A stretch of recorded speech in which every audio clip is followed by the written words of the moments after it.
Sobre el EIP de Agricultura, queremos cubrir estos tres ámbitos básicos. Que sepáis cuál es el background, cuál ha sido el origen del EIP de Agricultura, cuál es la situación actual del EIP, que veáis ese enfoque multiactor que tan demandado ha sido en el Horizonte 2020 y va a ser en el Horizonte Europa, hasta qué punto hay que ponerlo en práctica y cómo hay que ponerlo en práctica. Y luego dedicaremos la última parte de esta primera charla a ver dónde se va a evaluar el enfoque multiactor y qué es lo que los evaluadores creemos que van a querer mirar aquí específicamente. Empezamos por el principio, por el background del EIP, y el motivo fundamental del EIP y por lo que creo y creemos que está teniendo tanta aceptación a nivel europeo es porque está conectando dos fuentes de financiación y de resolución de problemas muy, muy significativas. Por una parte, y lo veis en la parte derecha de la diapositiva, los grandes programas de financiación, como ha sido el Horizonte 2020 y ahora el Horizonte Europa, que ya sabéis que financia los proyectos de investigación, los proyectos multiactor y las redes temáticas. Y por otra parte, en la izquierda de la diapositiva, los programas de desarrollo rural y la CAP. Esos planes de desarrollo rural, bien regionales, bien nacionales, que financian los grupos operativos o los grupos operacionales en distintas fases, dependiendo el país en el que estamos hablando a nivel europeo. En una primera fase se suelen financiar la preparación de esos grupos operacionales y luego hay una segunda fase en la que se financian propiamente dichos los grupos operacionales per se, aparte de las actividades y los servicios de apoyo a la innovación. Lo bonito y lo que se quiere hacer con este IP de Agricultura y con el enfoque multiactor es conectar ambas fuentes de financiación y conseguir involucrar, y lo veis en la diapositiva, en la parte derecha, conseguir que los grupos operacionales que se financian a nivel nacional o regional en cada uno de los programas de desarrollo rural se involucren en los proyectos multiactor y en las redes temáticas de los proyectos del Horizonte Europa. Ese es el objetivo y por eso la involucración de esos grupos operacionales en los proyectos del Horizonte Europa está strongly recommended. Es lo más parecido posible a un compromiso obligatorio de incluirlos dentro de los proyectos en Horizonte Europa. Pero es una recomendación únicamente. En el transcurso de esta jornada nos vamos a centrar más en los proyectos multiactor, porque redes temáticas, hasta lo que hemos visto en las propuestas que nos habéis enviado, no hay para revisar y nos vamos a centrar un poquito más en esos proyectos multiactor. Y lo que sí que todos estos proyectos tienen que tener es una diseminación a nivel europeo muy, muy fuerte, utilizando la red del EIP y generando una serie de resúmenes ejecutivos de practice abstracts que solucionen y den recomendaciones a cómo abordar problemáticas similares en distintos sitios a nivel europeo.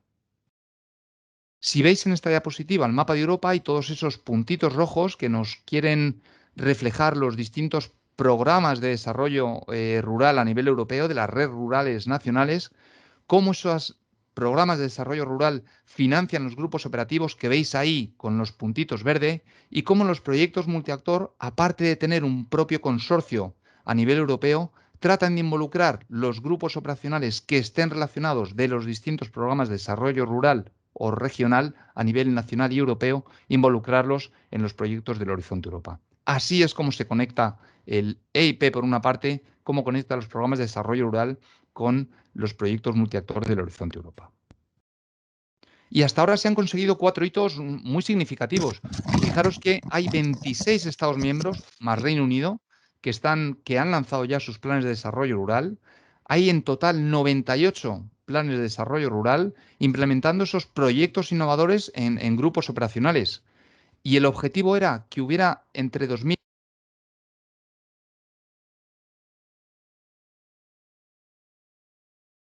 José Manuel, te has silenciado. Te has silenciado por los últimos 10 segundos. Gracias, Juan Carlos. Vuelvo a conectar. La pantalla sí que la estáis viendo. Sí. Vemos el escritorio solamente, José Manuel. Sí. ¿Ahora sí? Sí, ahora Vale, ya sí. perfecto. Gracias. Os planteaba que se contaba con financiar hasta 3.200 grupos operacionales entre el 2014 y el 2020, de los cuales 2.000 ya están en marcha. Eso es más de un 60%, porque aún quedan 5 años para que cubra el plazo en el que se desarrollen todos los proyectos. Eso por la parte de los proyectos nacionales. En el Horizonte 2020, hasta 190 proyectos multiactor se han financiado. Eso es aproximadamente un 65% del total, que cuenta con más de 1.000 millones de euros en las áreas significativas.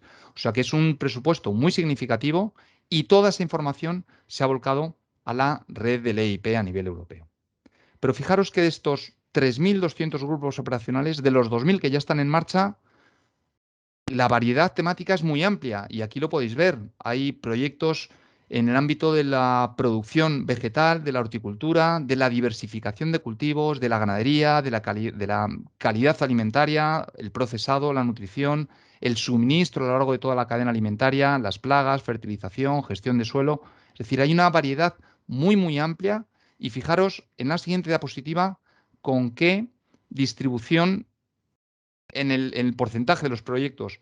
Un 31% de los proyectos ha ido para la parte de producción vegetal, 27% para ganadería, 24% para ganadería y bienestar animal también, calidad alimentaria y procesado un 22%, suministro de la cadena alimentaria un 21%.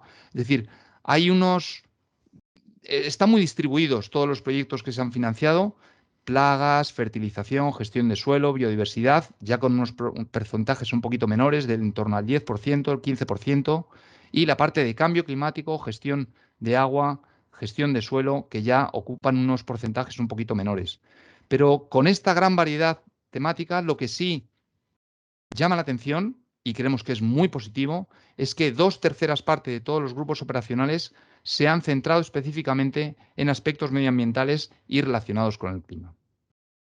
De los 3.200 grupos operacionales que se pensaba financiar, hasta 900, unos poquitos más de 900, se cuenta con desarrollarlos en España. Fijaros que Italia tiene también unos 700 grupos operacionales y ya Grecia, Francia están en un nivel inferior, más cercano con los 300 grupos operacionales, o Reino Unido y Alemania, que cuentan con financiar también unos 200. Es decir, que grupos operacionales vamos a ser capaces de encontrar a nivel europeo. Y ahora lo que queremos será deciros cómo podemos encontrar esos grupos operacionales y cómo hay que trasladar esta unión de los proyectos rurales a nivel nacional y los proyectos europeos, cómo hay que hacer la combinación en los proyectos a los que vosotros os vais a presentar con el enfoque multiactor. Nuestra compañera Marta trabajaba el otro día con la Comisión Europea analizando lo bien que se ha trabajado hasta ahora y cuáles han sido las claves del éxito del enfoque multiactor y del EIP. Y uno de los objetivos o de los puntos por los que felicitamos a la Comisión Europea es por las infografías que ha creado. Y en esta diapositiva creo que puede quedar reflejado el objetivo básico de un grupo operacional.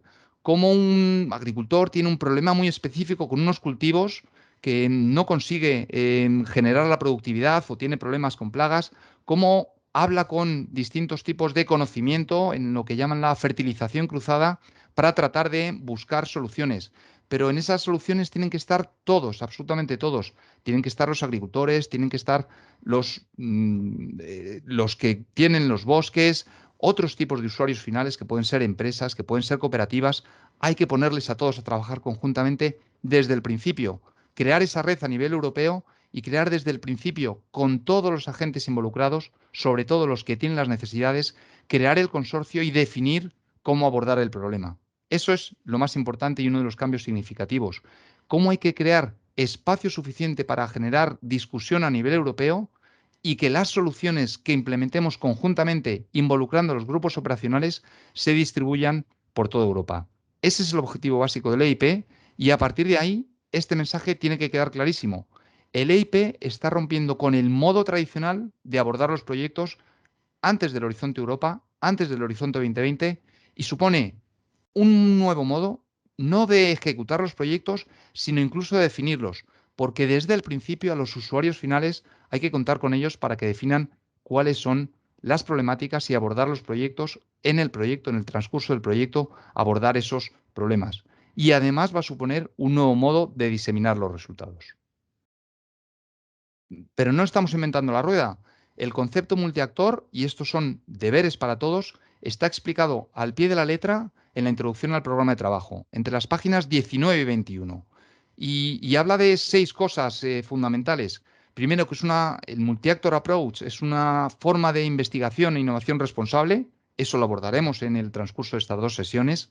Y sobre todo, que está dirigida la investigación y la innovación a lo que demandan los usuarios finales, a lo que es relevante realmente para la sociedad. Hay que entender que es mucho más que simplemente diseminar resultados.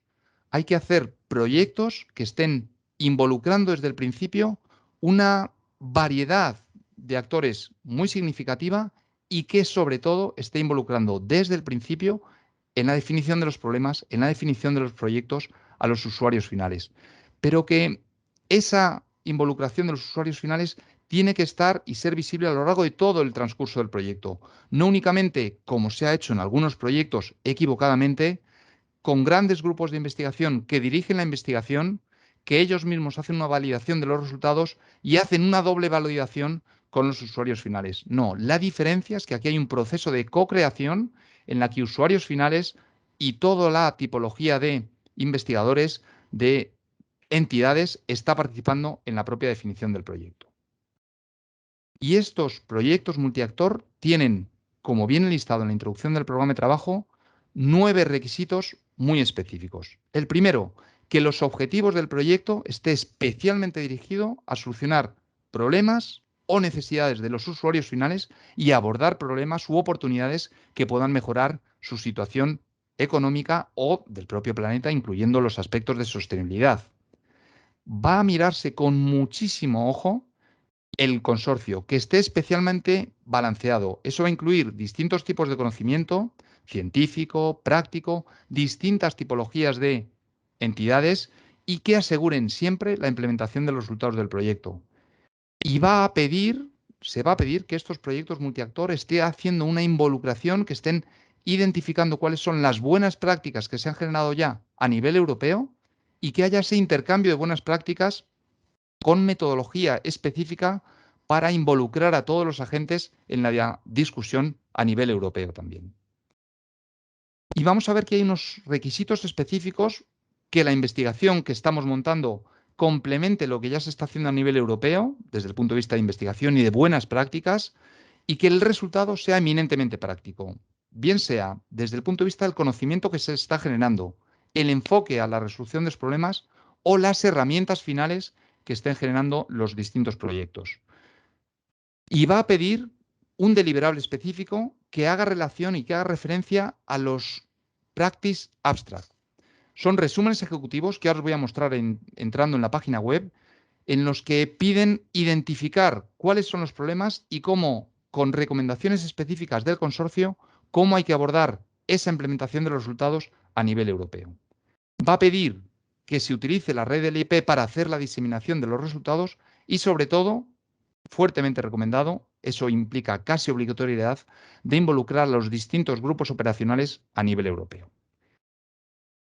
Ese requisito último de involucrar a los grupos operacionales es muy significativo y donde mejor vamos a poder encontrar la información es aquí, es en la web del EIP. Y ahora me voy a permitir salir un momentito de aquí y entrar a la web del EIP. Entiendo, Juan Carlos, que estáis viendo mi pantalla perfectamente. Estáis viendo que estoy entrando en Google. Yo escribo EIP de Agricultura y me lleva directamente a la página web del EIP. Es una página muy sencillita, está bastante cargada de información. El aspecto fundamental es este, EIP Agri Projects. Aquí, cuando estamos entrando, vais a encontrar la información que necesitamos. Primero, ¿cuál es la situación real de los grupos operacionales en Europa? Y aquí veis todos los programas de desarrollo rural que se están financiando con este color verde más oscuro. Y vais a ver también cuáles son todos los grupos operacionales. Fijaros aquí a la derecha, View All Operational Groups. O entráis aquí donde pone Operational Groups, que es donde yo estoy pinchando ahora. Cuando se entran los grupos operacionales, aquí tenéis dos links. Uno, a la situación de los distintos grupos operacionales, las bases de datos que hay, y esto te lleva a identificar cuál es la situación por países. Me permito entrar en España y nos lleva a la página web específica donde está la información de los grupos operacionales en España. Si vuelvo a la parte del EIP, en grupos operacionales, vamos a poder ver aquí otro punto que nos dice grupos operacionales base de datos. Tenéis para elegir palabras clave, localización geográfica y fijaros qué variedad temática podéis tener. Es decir, con esto podréis encontrar cualquier grupo operacional que necesitéis. Y entrando ya en él, luego, pinchando, vais a tener datos de contacto, de coordinador y objetivos básicos de los proyectos. Esto es muy, muy importante. EIP de Agricultura os da la información de cuáles son los grupos operacionales, de cuáles son los distintos proyectos a nivel europeo y proyectos multiactor, como aparecen también en otro apartado, y el formato del EIP de Agricultura. Porque uno de los deliberables, ya voy a entrar ahora, son los Practice Abstract. Aquí os dice específicamente, pincha aquí para completar y bajar el formato para los Practice Abstract. Voy a pinchar y entro en un Excel que se está cargando. Juan Carlos, lo veis, ¿verdad? Estáis viendo un Excel. Pone unas instrucciones de cómo hay que completarlo, se identifica la información básica del proyecto, habla de título, localización geográfica, datos de información del proyecto, material audiovisual, website y habla de los resúmenes ejecutivos, de los Practice Abstract. Esto es muy relevante también y es uno de los deliberables que va a haber que montar a lo largo del proyecto. De hecho, en la parte superior dice que un número significativo de Practice Abstract puede ser necesario para la ejecución del proyecto. Esto hay que completarlo y este Excel va a haber que presentarlo específicamente como uno de los deliberables del proyecto. Vuelvo a la presentación. Juan Carlos, estáis viendo la presentación ahora, ¿verdad? Sí. Bueno, esta es la información que tenemos en la página web del EIP. Recuerdo, y esto es un mensaje clave que tenéis que sacar de esta presentación, los que tengáis un proyecto que encaja dentro del Multi-Actor Approach y que aparece especialmente etiquetado así en el propio proyecto, tenéis que identificarlo, tenéis que entrar en la página web y aquí os dejo 4 links donde me he metido yo ahora para que veáis los proyectos multiactor que ya están corriendo, los grupos operacionales que hay y podéis hacer una búsqueda para involucraros en vuestros proyectos, el formato de los Practice Abstract o la situación en cada uno de los distintos países. Así que eso, segundo mensaje de la presentación, porque los que tenéis estos proyectos multiactor tenéis que entrar ahí.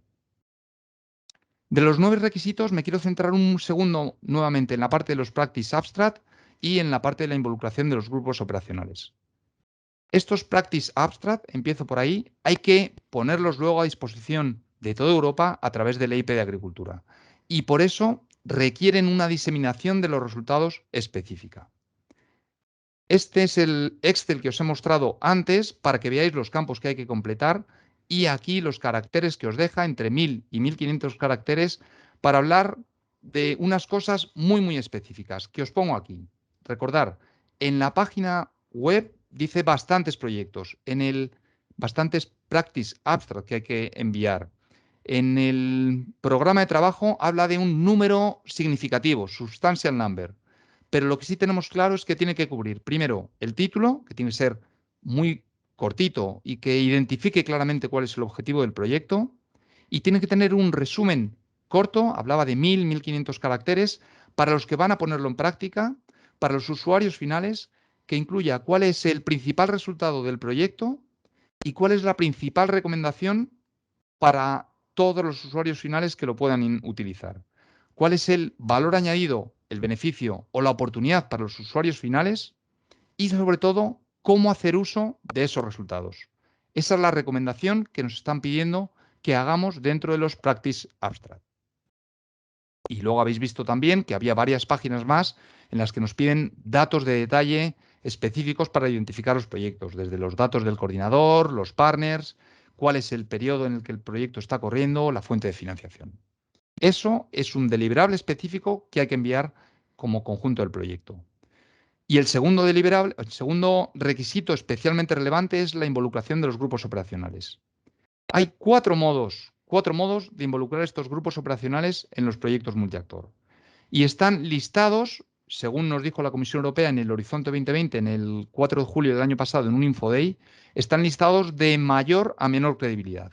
El primero es que un grupo operacional que tiene naturaleza jurídica propia forme parte específica del proyecto del Horizonte 2020.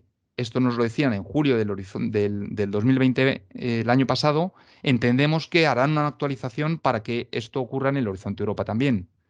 Pues que el grupo operacional con naturaleza jurídica específica forme parte del proyecto del Horizonte Europa.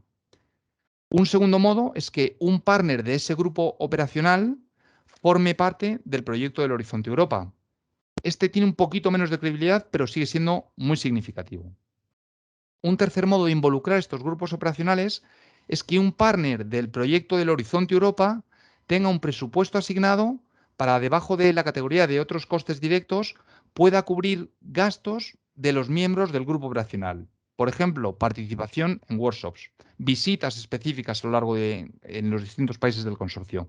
Si un partner del proyecto multiactor se reserva presupuesto para estas actividades, pues también es un modo de involucrar a los grupos operacionales, aunque tiene un poquito menos de solidez. O una cuarta forma es que haya una cooperación en un modo voluntario, una voluntary basis, sin un impacto significativo en el presupuesto del proyecto, pero que sea visible bien en el propio plan del grupo operacional, como se ha aprobado en su programa de desarrollo rural, o porque haya un acuerdo bilateral paralelo a la propuesta que especifique la cooperación que va a haber. Estos son los 4 modos de involucrar a los grupos operacionales que, repito, es un requisito que tienen que cumplir todos los proyectos. Y el último bloque que quería abordar es cómo evaluar o cómo los evaluadores van a evaluar el proyecto multiactor, el enfoque multiactor. ¿Cómo está ese enfoque multiactor evaluado dentro de cómo lo van a mirar los evaluadores? Y lo primero que tenemos que tener en cuenta es, igual que nosotros tenemos los requisitos del programa de trabajo, esas páginas 19 a 21, los evaluadores van a ir chequeando si todos esos requisitos se van cumpliendo. Pero ¿dónde se evalúa específicamente? Y yo os dejo aquí un template de una propuesta de la parte B con los aspectos más básicos y os pregunto, ¿dónde creéis que se va a evaluar ese concepto multiactor?